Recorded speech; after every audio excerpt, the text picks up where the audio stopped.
¿Qué tal? Buenas tardes. Bien, todo bien, todo bien. Muchas gracias por su tiempo y por sus minutos, doctor. Doctor, en las últimas horas ha salido una especie de comunicado, ¿no? del Ministerio de Salud o del área de salud de allí de Suecia, también del gobierno, diciendo una frase que por ahí no es muy común, ¿no? Entre la actividad política o entre aquellos gobernantes, ¿no? Que es nos equivocamos. ¿Cuál es la situación actual de Suecia y cómo van, obviamente, progresivamente saliendo de estas cuarentenas y de este confinamiento? Bueno, lo primero es entender las traducciones y el contexto en lo que uno utiliza esa frase. Ujú. Si ustedes se están refiriendo a lo que Anders Tegnell, que es el epidemiólogo que lleva a cabo esta lucha contra esta pandemia, dijo, en realidad lo que Anders dijo, si lo traducimos al sueco, fue pudimos haber hecho las cosas mejor, Ajá. que respeta a la cultura sueca, ¿no? El sueco de por sí entiende que las cosas se pudieran haber hecho mejor. O sea, Anders hizo una autocrítica. En ningún momento él dijo hicimos las cosas mal, sino él dijo pudimos haber hecho las cosas mejor. E incluso el presidente noruego y el oficial del ministro de Salud noruego dijo algunas cosas debimos haber hecho como la hizo Suecia. O sea que en realidad en ningún momento Anders dijo hicimos las cosas mal, sino que dijo hicimos las cosas mejor. Suecia hoy en día tiene a cerca de 65.000 testeos positivos Ujú. en cuanto al coronavirus, 5.000 muertos por coronavirus y hoy en día, si lo actualizamos al día de hoy, hay unos 182 personas que están internados en terapia intensiva por alguna afección relacionada al coronavirus. Ujú. Doctor, ¿cómo se va desarrollando este confinamiento allí en Suecia? ¿Se va saliendo progresivamente? ¿Continúan en una etapa más o menos rigurosa? No, en ningún momento tuvimos una etapa rigurosa, lo, teniendo en cuenta, o sea, si lo comparamos con Argentina, Suecia nunca tuvo un confinamiento estricto, Ujú. sino que Suecia tiene lo único que se hizo, que fue extremo, fue limitar las reuniones de las congregaciones de personas de más de 50 personas. O sea que si uno se congrega hasta 50 personas puede hacerlo. Y las mismas recomendaciones que se hacen en todo el mundo, ¿no?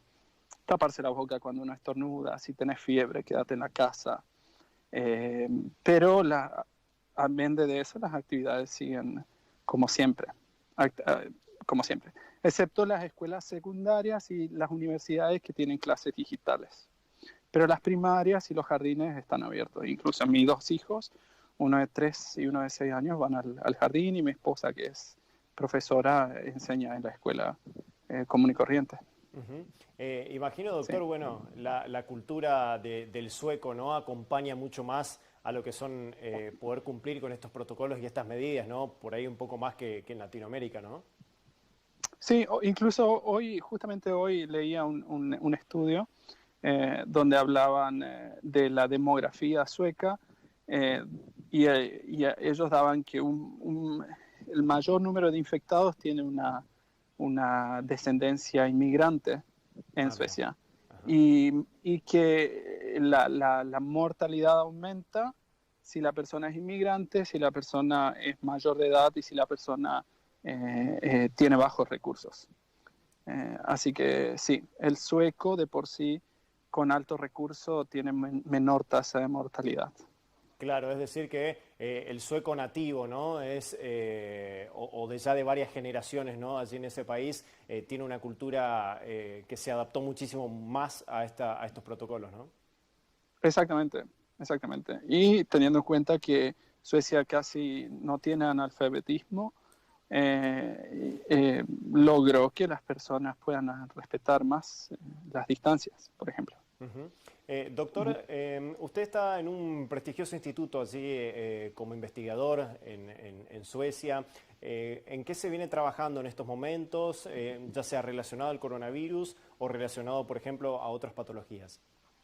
Sí, bueno, yo trabajo como médico de emergencias en la parte clínica de un hospital que se llama el Hospital del Sur en Suecia, en Estocolmo, y soy investigador en un instituto que se llama el Instituto de Karolinska. El Instituto de Karolinska es el instituto que entrega el Premio Nobel de Medicina. Y nosotros trabajamos justamente en la falla multiorgánica secundaria a la infección, que se llama sepsis lo que trabajamos. Ujú. Y justamente nuestro hospital inició un estudio acerca del COVID-19 y la sepsis, que es la falla multiorgánica.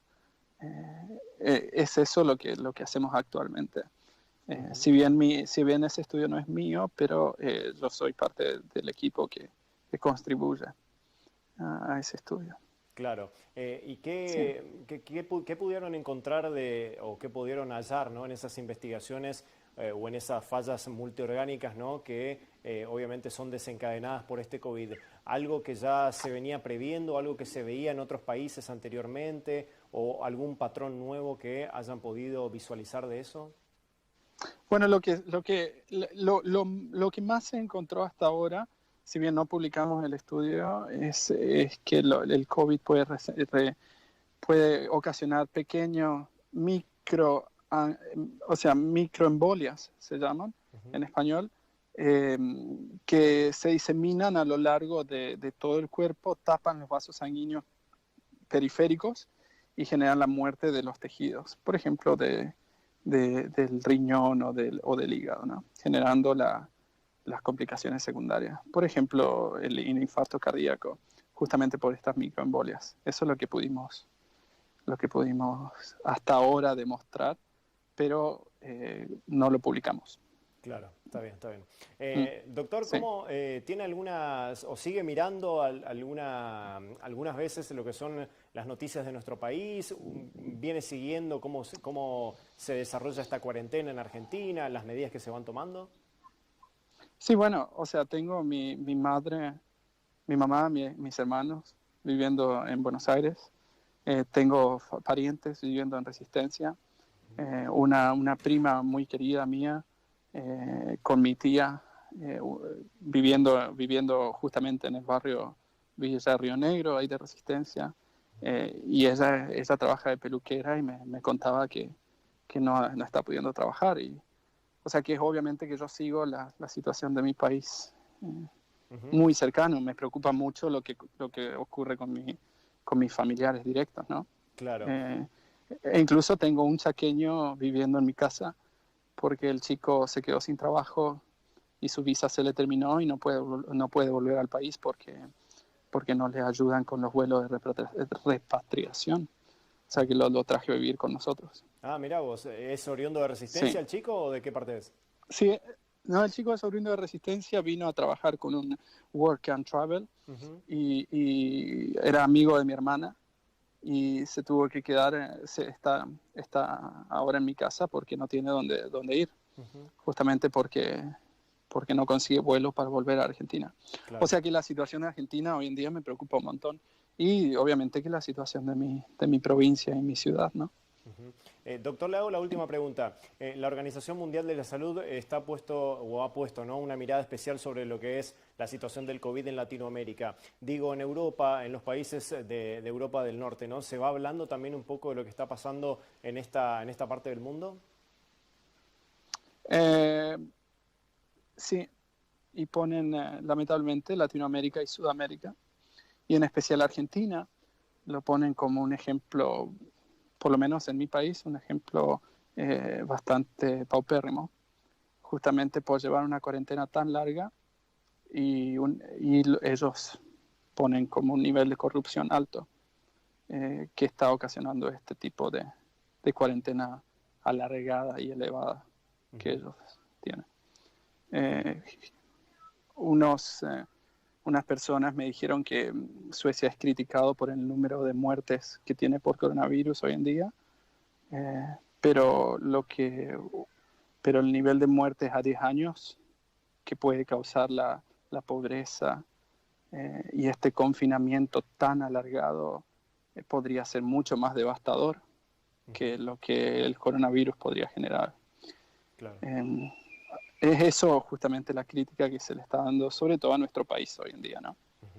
Doctor, y, bueno, sí. corrupción. Claro, Sí. claro. Bueno, doctor, le agradecemos muchísimo por este contacto que ha tenido con Noticiero 9, por supuesto. Gracias por su tiempo. Sabemos que está de vacaciones allí en Suecia, así que bueno, que siga disfrutando y descansando un poco de lo que ha sido seguramente este rally allí por el COVID-19. Le agradezco. Muchas gracias, muy amable. Bien, allí pasaba la palabra el doctor Cristian Duré, es oriundo de aquí de la provincia del Chaco, se recibió en la Universidad Nacional del Nordeste y ahora está trabajando e investigando para un prestigioso instituto de allí de Estocolmo. Hablando un poco de lo que es la situación misma de Suecia, el ejemplo justamente a seguir por muchos de los países para esa comunidad y por supuesto también cómo ven ellos a lo que es nuestro confinamiento y nuestra cuarentena aquí en América Latina, principalmente en la República Argentina.